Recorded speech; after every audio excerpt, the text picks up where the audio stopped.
Hello, my name is Sam Eldon. Again, this is my name, Sam Eldon, and I'm still into the cybersecurity videos that I'm making. So now we gone through 1, 2, 3, 4, and now we're on number 5, which is how can we build a CRM system for our security issues, what we are dealing with. So basically, in short, we want to be able to track the holes, you understand, the vulnerability, the risk, the hacking, all that need to be tracked. We want to build a CRM system. What is a CRM system?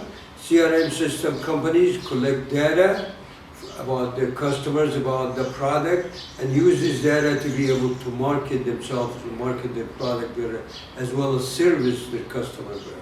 So this is in short. Now we want to be able to create a CRM system so we know what's going on with the network and how can we protect the network from any attack, as well as we want to know if it's working properly or not.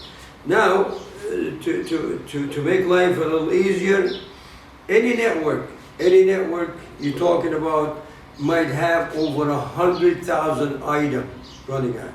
Any serious network might have over 100,000 items running on it. That means software, hardware, you understand, connection, devices, routers, all this are running.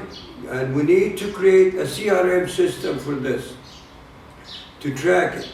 Now some of the existing monitoring is this: they sit down, they watch the server, they watch the system, they say, okay, nothing happened, but what goes underneath, they may not know. So we want to be able to get underneath the hood and figure out what it is going on.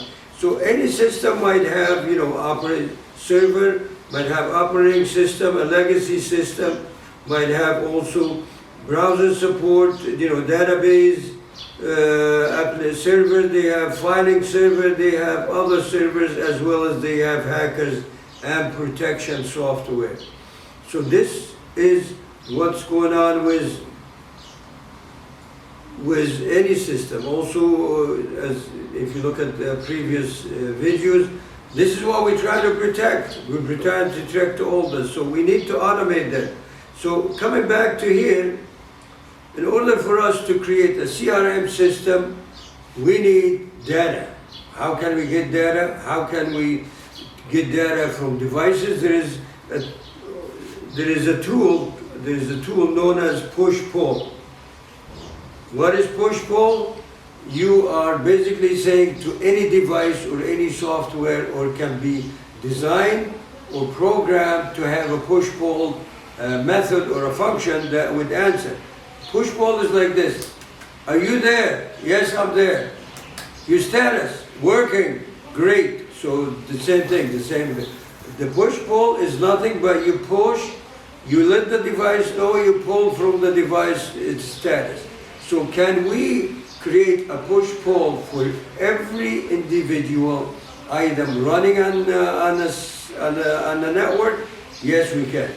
In order to do that, we divide network into what we call physical and logical. Logical would be software, physical would be the devices, the hardware actually. And we create a push-pull for each one, and a push-pull can be simply a script that would run, that keep track of what's going on, or at least can check what's going on. So now all this information comes in. You understand? We need to do what? We need to store all that information, so we need to push and pull the system every hour, every 4 hours, every 10 hours, every day, whatever we push and pull. And what we do in here, we create matrices. A matrix is an array, a 2-dimension array. This is a device, and we push and pull every schedule system. So now we have this information gathered, and we'll be able to use machine learning as well as artificial intelligence to sort through that. We also need human. We cannot replace human. We need human also to to do what? To monitor the system. Look at it, see what's going on next to the automation that we just created. Then we do what? We cross-reference them. We take whatever the machine, whatever the push and pull matrices have, and whatever the human, what we call monitoring have, we create two matrices and we cross the matrices so we know what's going on. This is our approach to creating a CRM system for the network and for security. So we want to know if every device is working properly, if there is an issue or not, and if there is an issue, we want to be able to use virtualization. For example, you have a server running, and that server is virtual.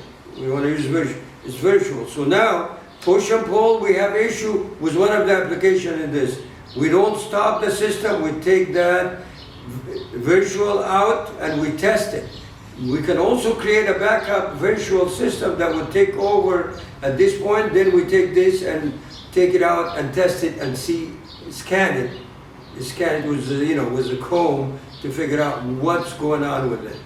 Let me repeat again in case I was a little fast. We said we need human to monitor, they create matrices. We need our CRM system to create matrices, and then we cross-reference the matrices. If we find issue, there should be, a backup processes or a running processes that, what we call monitoring process that would, if there is an issue, it would be able to separate the issue without affecting the entire system. How we do that? We create virtual container. A virtual container is nothing but a virtual server that you run the application of the office, customer A or B, whatever it is in this application. If there is an issue, we take that out, we create another one, we take it out and test it if you see it. This is our approach to CRM system and how we can automate it. I guess I'm done here.